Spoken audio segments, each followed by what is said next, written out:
Bismillahirrahmanirrahim. Assalamualaikum warahmatullahi wabarakatuh. Alhamdulillah, salatu wassalamu ala rasulillah wa ala alihi wa sahbihi wa mawalah, amma ba'du. Allahumma salli ala sayyidina Muhammadin wa ala alihi wa ashabihi ajma'in. Asyhadu an la ilaha illallah wahdahu la syarikalah wa asyhadu anna Muhammadan abduhu wa rasuluhu la nabiyya ba'dah. Allahumma salli ala sayyidina Muhammad wa ala ali sayyidina Muhammad kama sallaita ala Ibrahim wa ala ali Ibrahim wa barik ala sayyidina Muhammad wa ala ali sayyidina Muhammad kama barakta ala Ibrahim wa ala ali Ibrahim fil alamin innaka Hamidum Majid. Pertama-tama kita panjatkan puji syukur kehadirat Allah Subhanahu wa taala. Alhamdulillah, di hari Ahad pekan keempat sesuai dengan jadwal kajian kitab Nashihul Ibad. Insyaallah di malam hari ini kita sudah menginjak ke makalah yang ke-18 di tanggal 26 April 2026. Bismillahirrahmanirrahim. Qala alaihi salam, telah bersabda Rasulullah sallallahu alaihi wasallam, arba'atu jawahir, ada 4 mutiara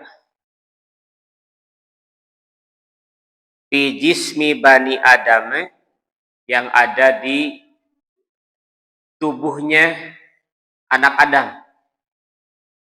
Ada 4 mutiara yang ada di tubuh manusia. Namun keempat mutiara yang ada di tubuh kita, yuziluha arba'atu asya'a, bisa hilang karena 4 hal. Jadi Allah memberikan 4 mutiara dalam diri kita, tapi ada juga 4 hal yang dapat menghilangkan mutiara tersebut.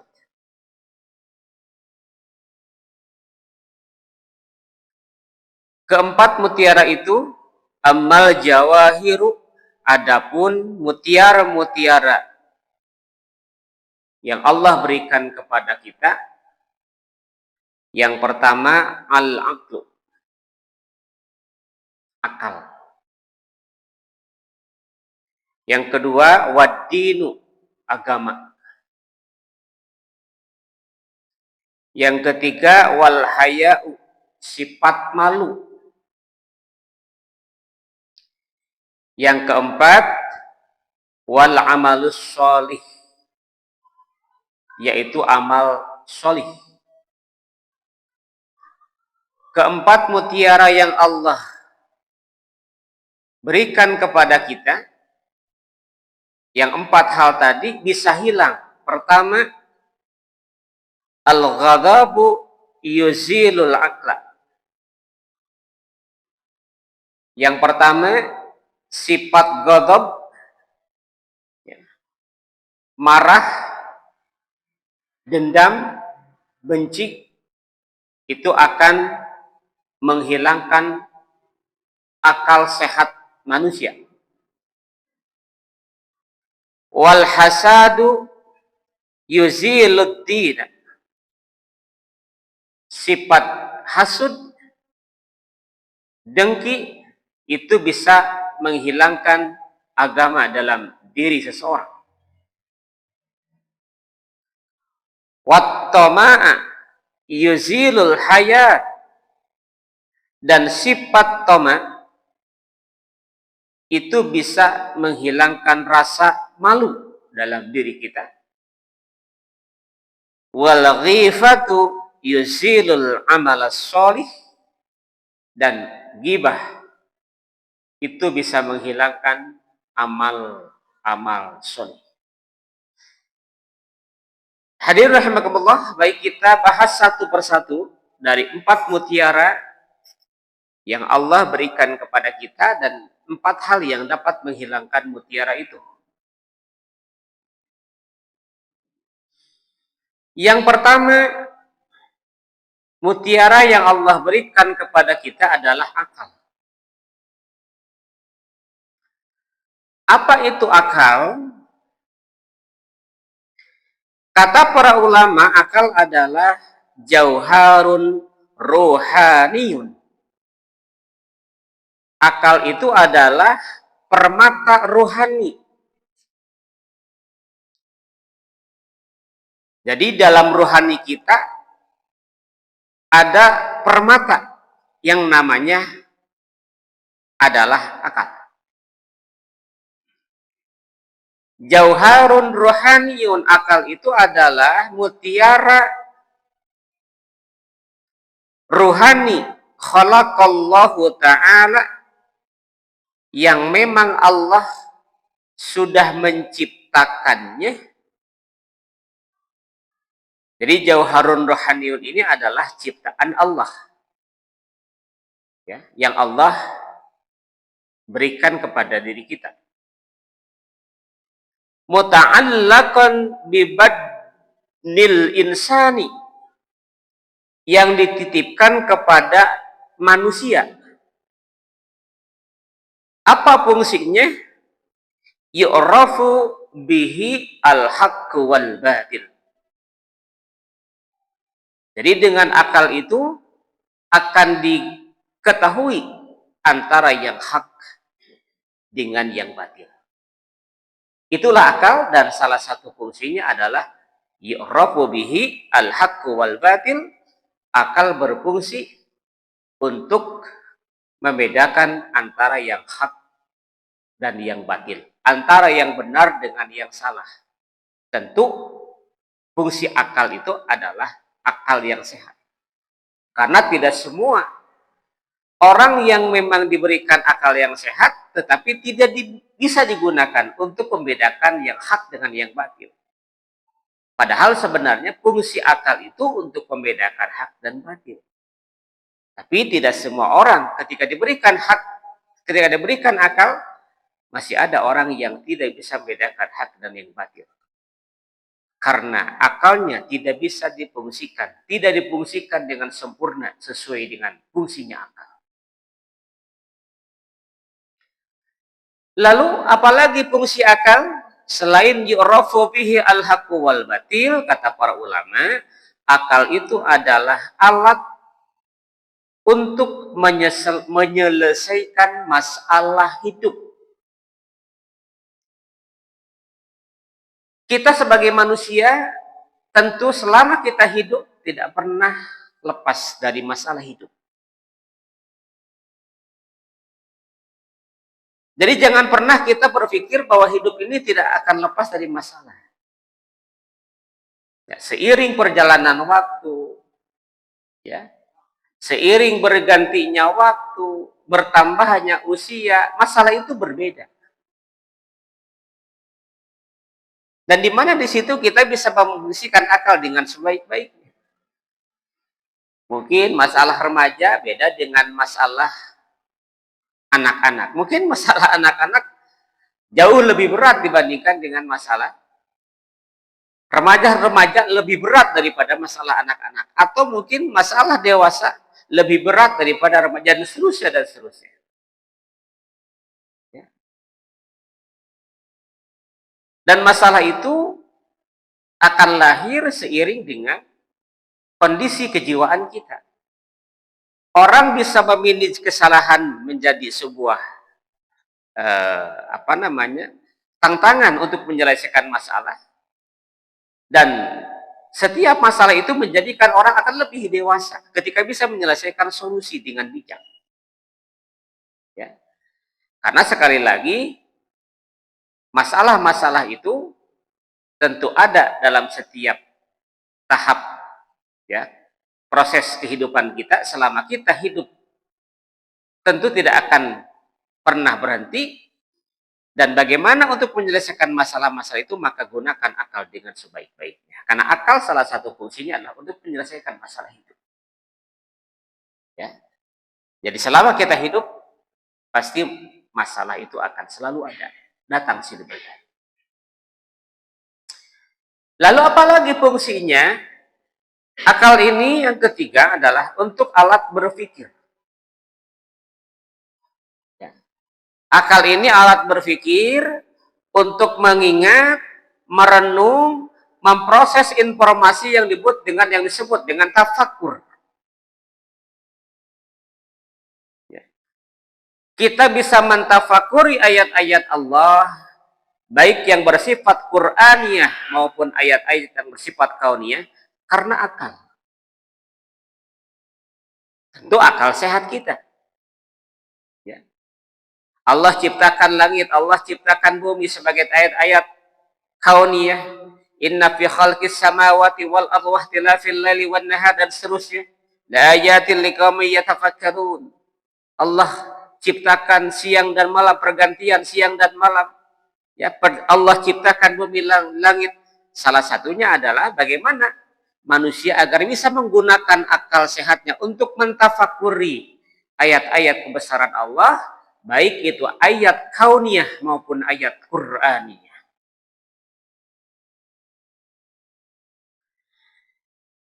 Kemudian untuk apa lagi? Fungsi akal ini adalah untuk mengambil sebuah keputusan. Hidup ini pilihan. Dan kita harus mempertanggungjawabkan pilihan kita. Hidup ini pilihan, kita mau menjadi apa? Kita mau seperti apa? Kita mau jadi apa? Hidup adalah pilihan. Dan akal ini harus kita memilih. Ya. Dan setiap pilihan kita, maka kita harus mempertanggungjawabkan apa yang kita pilih. Ketika kita memilih menjadi seorang muslim, maka konsekuensi kita harus tunduk, patuh, taat terhadap perintah Al-Quran, perintah Allah, perintah Rasul. Karena kita sudah memilih. Dan akal itu harus mau mengikuti apa pilihan kita. Harus bertanggungjawabkan apa pilihan kita. Ketika orang memilih sesuatu yang tentu pilihan itu sesuai dengan pilihannya, ya mau tidak mau.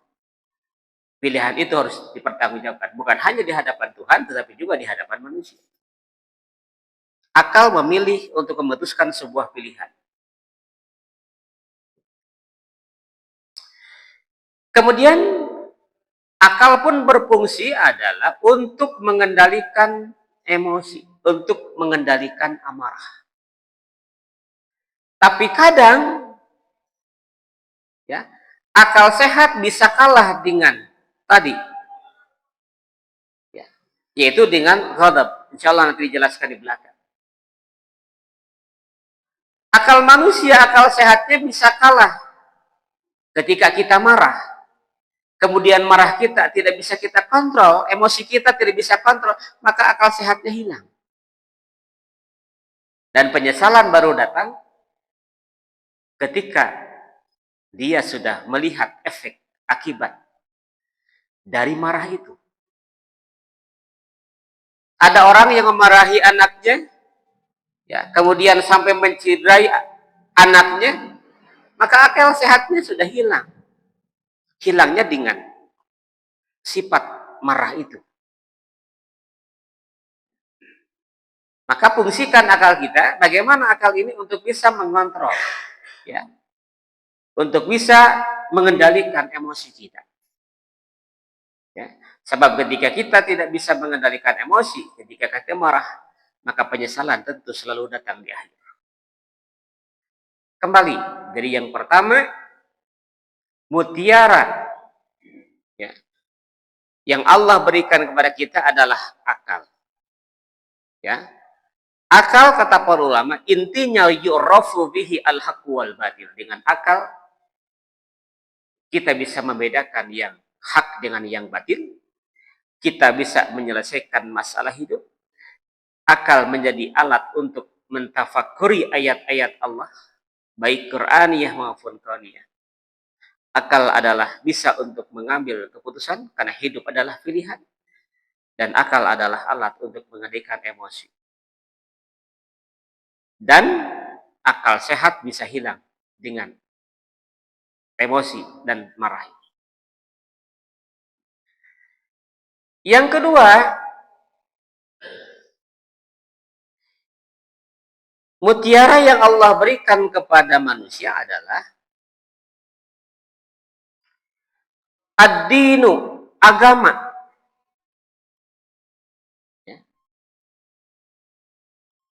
Mutiara yang kedua yang Allah berikan kepada kita adalah agama. Kata para ulama, agama itu adalah ma yad'u ashabal uquli ila qabuli ma huwa minar rasuli.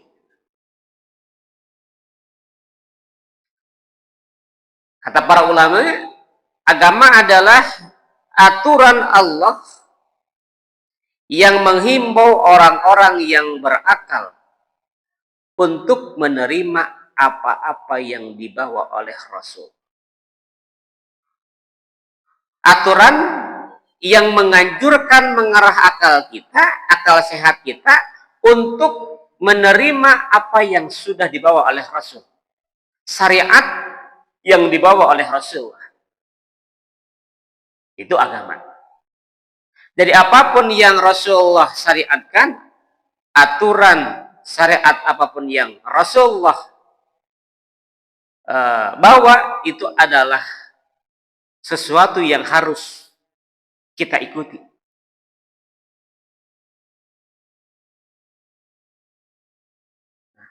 Sementara kata Imam Al-Ghazali, agama adalah jalan hidup yang mengarahkan manusia untuk mengenal Allah. Itu agama. Jalan hidup yang mengarahkan manusia untuk mengenal Allah. Jadi salah satu fungsi agama adalah untuk mengenal Allah.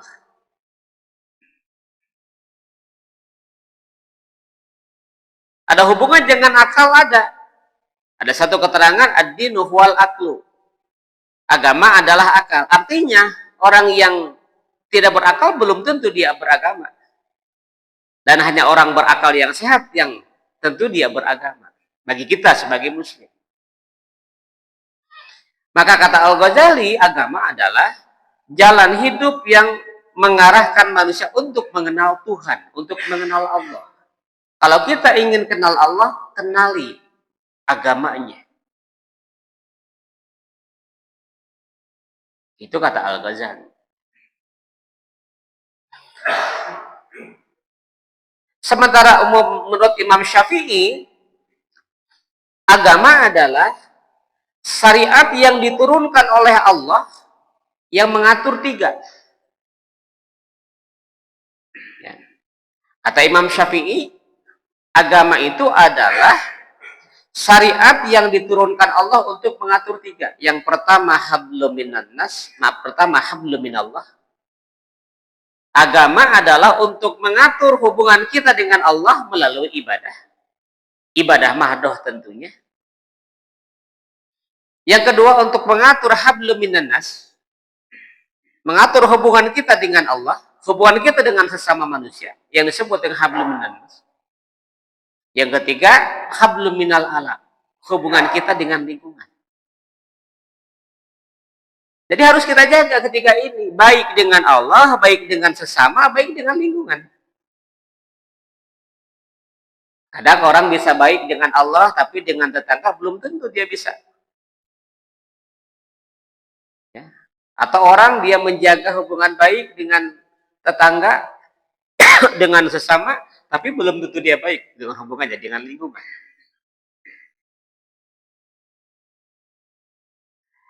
Maka hubungan baik kita dengan Allah, hubungan kita baik dengan sesama, termasuk hubungan baik dengan lingkungan, dengan alam, ini harus ada dalam diri kita. Ya, kalau hubungan kita dengan Allah melalui ketaatan ibadah kita kepada Allah, kalau hubungan kita dengan sesama, minimal kita berbuat baik kepada tetangga. Bagaimana kita berbuat baik? Akur memuliakan tetangga. Karena ada salah satu pesan Rasulullah kepada Abu Hurairah, ya, wa ahsin ila jarika takun mu'minan haqqan. Kalau engkau ingin jadi mukmin yang sejati, maka berbuat baiklah kepada tetangga. Muliakan tetangga, hormati tetangga. Terkait hablum minan nas, salah satunya adalah hubungan kita dengan tetangga, maka Rasul mengingatkan bahwa berbuat baik, bahwa memuliakan tetangga merupakan ekspresi keimanan seseorang. Kenapa disebut ekspresi keimanan seseorang? Sebab kata Rasul, man kana yu'minu billahi wal yawmil akhir falyukrim jarah. Barang siapa yang beriman kepada Allah pada hari akhir, maka muliakan, hormati, berbuat baiklah kepada tetangga. Ya, bahkan terkait hablum minan nas ini, sampai Rasulullah berjanji terkait dengan hidup bertetangga, wallahi la yu'minu, wallahi la yu'minu, wallahi la yu'minu. Kila man huwa ya Rasulullah. Demi Allah dia bukan orang yang beriman, demi Allah dia bukan orang yang beriman, demi Allah dia bukan yang beriman. Siapa ya Rasulullah yang tidak beriman itu? Alladzi la ya'manu jaruhu an bawa'iqah. Yaitu orang-orang tetangga yang merasa tidak aman dengan kelakuannya, dengan perbuatannya, dengan kejahatannya, dengan keburukannya.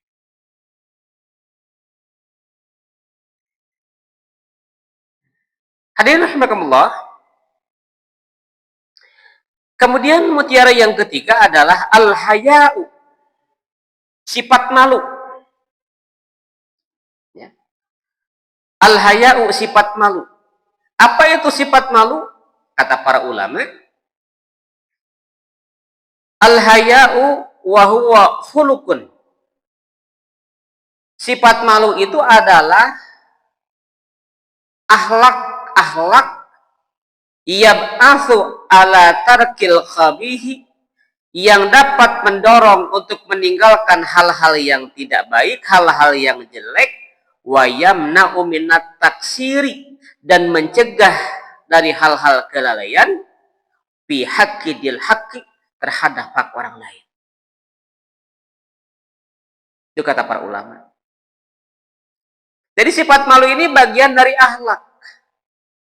Ya.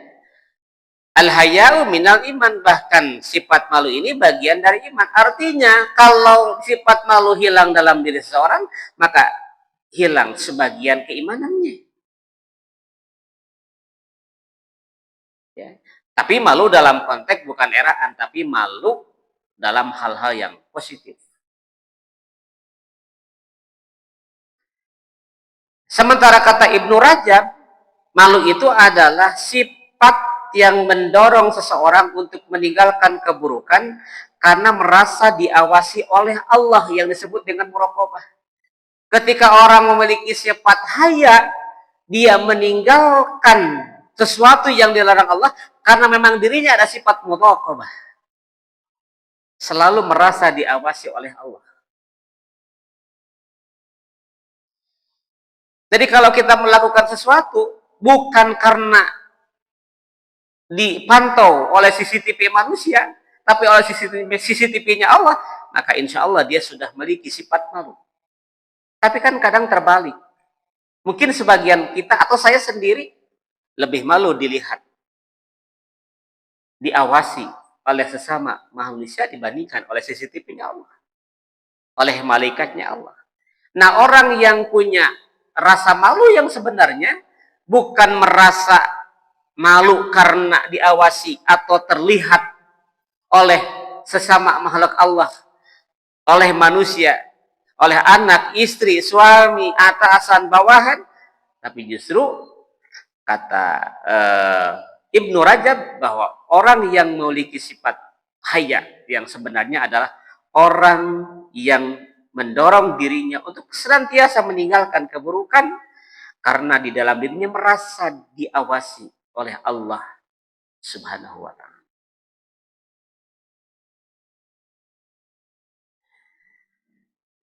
Nah, kemudian yang keempat, mutiara yang Allah berikan ke dalam diri kita adalah amalun solihun. Amal soleh.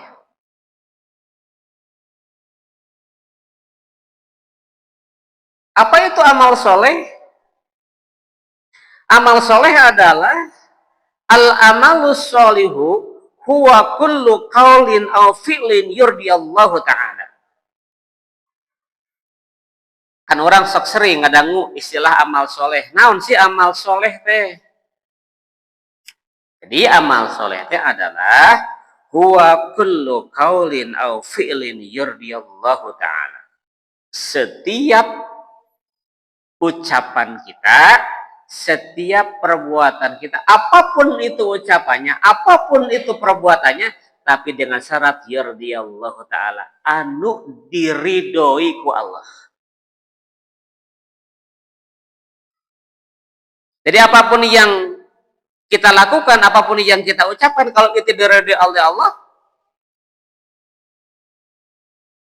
itulah yang disebut dengan amal soleh. Apa parameternya diridhoi jeung henteu? Quran jeung hadis melalui akal sehat kita. Jadi benar jeung henteuna lain berdasarkan nafsu. Ya, tapi berdasarkan aturan Allah. Ieu ucapan maneh benar, ieu ucapan maneh salah, lain cek nafsu. Kadang nafsu itu apa yang kita lakukan cek akal sehat salah, ya, tapi kadang cek sorangan benar. Eta nu sebut hayang benar sorangan. Ya. Jadi kumaha aing hayang benar sorangan tapi tidak berdasarkan akal yang sehat. Nah, amal yang soleh ini tentu amalan perbuatan ucapan yang diridhoi Allah berdasarkan parameternya adalah Al-Quran dan hadis. Hadirin rahimakumullah. Kemudian kata Imam An-Nawawi, amal soleh adalah amalan yang mencakup. Jadi amal soleh itu yang pertama adalah amalan yang mencakup ibadah kepada Allah. Yang disebut mungkin lebih titik tekannya kepada hablum minallah atau ibadah mahdhah. Yang kedua, berbuat baik kepada sesama. Nah, tadi itu ya salah satunya. Ya. Berbuat baik, mengasihi, mencintai orang lain.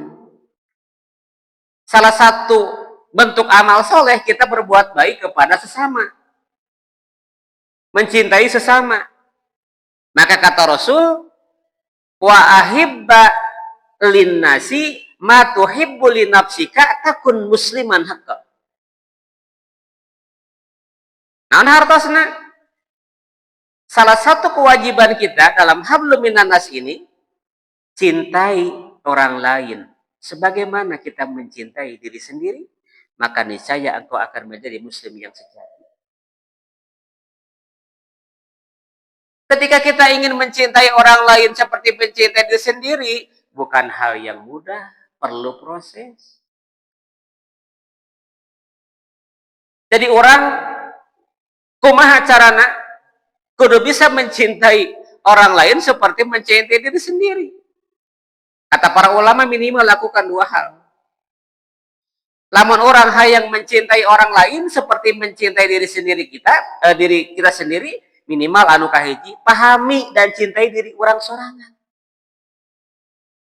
Rekumaha bisa mikanya batur, rekumaha bisa mencintai orang lain kasorangan katanya teu paham saha diri sorangan teh hese.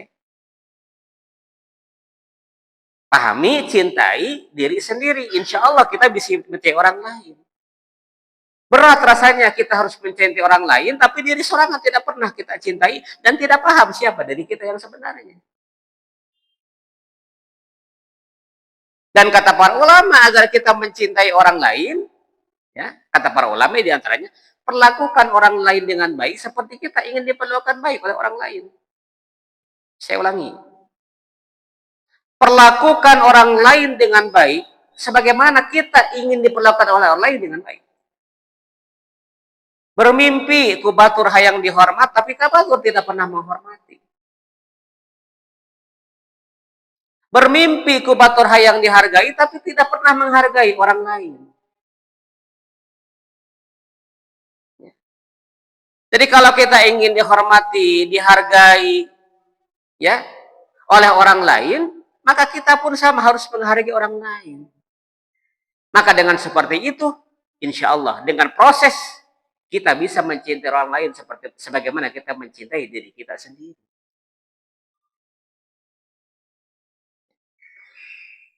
Hadirin rahimakumullah. Ya. Kemudian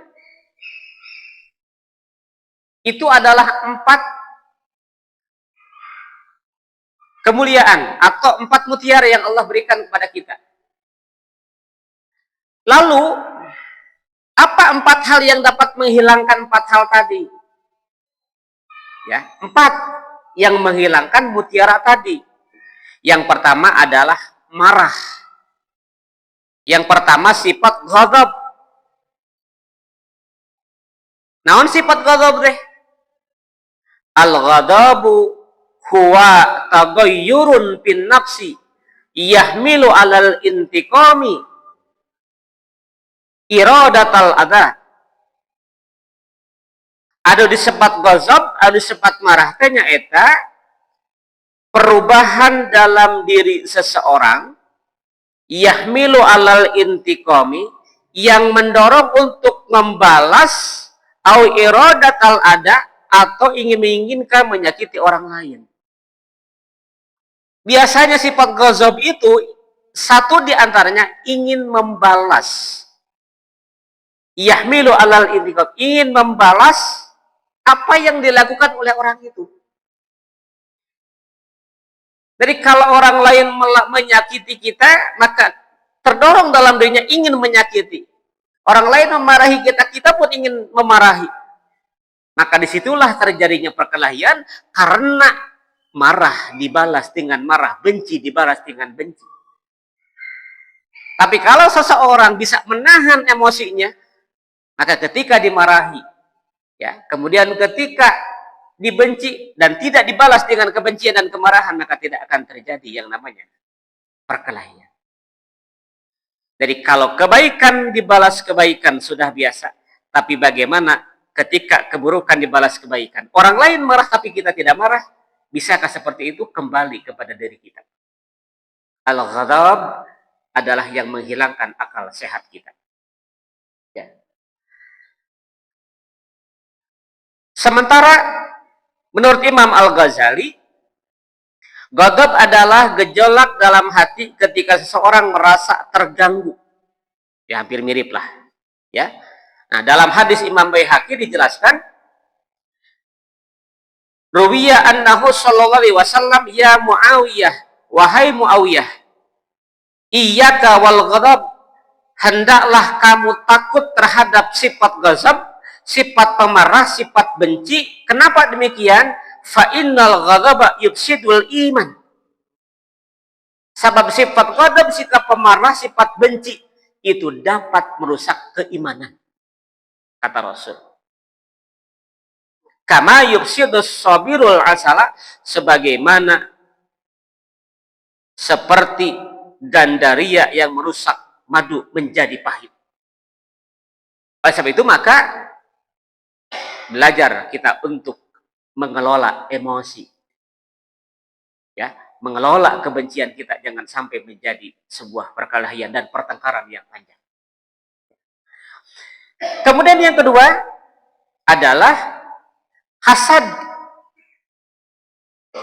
Dalam hadis Rasulullah, ruwiya annahu sallallahu alaihi wasallam qala, yang dapat menghilangkan mutiara yang kedua adalah hasad. Iyyakum wal hasad, jauhi, takutlah kamu terhadap hasud. Fa innal hasada yakulul hasanati kama takulun naru al hatab. Jadi kata Rasul, jauhi sifat hasud, karena sesungguhnya hasud itu dapat memakan, menghapus pahala sebagaimana api membakar kayu. Kurang seueur kahadean, tapi dalam diri kita punya sifat hasud, maka kebaikan itu bisa dimakan oleh yang namanya sifat hasud. Oleh itu, maka kita jaga, kita kelola, jangan sampai ada hasud dalam diri kita. Kemudian yang ketiga, yang dapat menghancurkan adalah toma. Dikit lagi. Ya. Apa itu toma? Toma itu adalah ar-ragbatu fisyai'i. At-toma'u ar-ragbatu fisyai'i. Toma itu adalah mencintai sesuatu, mengharapkan pemberian orang lain. Itu toma. Kata para ulama, toma itu hati ingin selalu lebih dari yang lebih. Tidak puas dengan sesuatu yang ada. Dan itulah sifat manusia. Maka sifat itu dalam kitab Nasul Ibad ini dapat menghilangkan sifat al-haya. Yang terakhir, yang keempat adalah yang dapat menghilangkan amal soleh. Yang keempat adalah gibatun. Ya.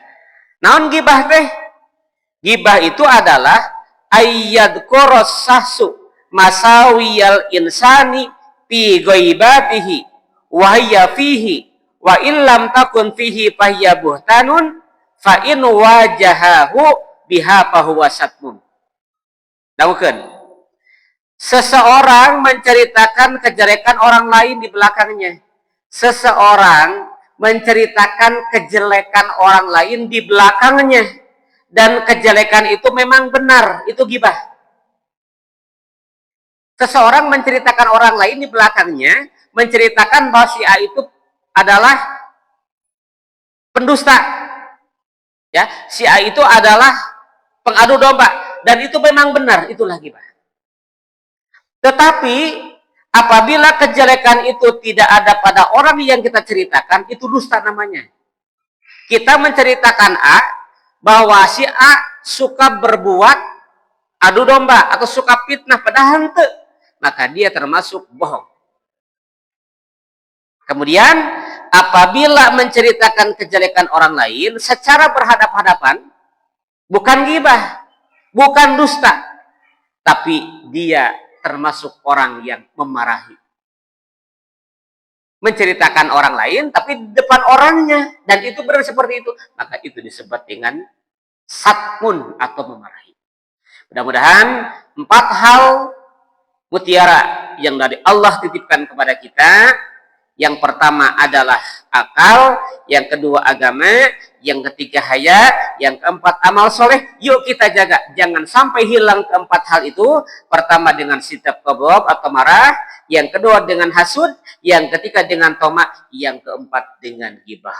Wallahu a'lam bishawab. Mudah-mudahan yang benarnya adalah dari Allah, yang salahnya adalah kesalahan diri saya pribadi. Mudah-mudahan ada hikmah dan manfaatnya khusus untuk saya pribadi, umumnya untuk jamaah yang hadir di kesempatan malam hari ini. Hatur nuhun, billahi taufiq wal hidayah. Assalamualaikum warahmatullahi wabarakatuh.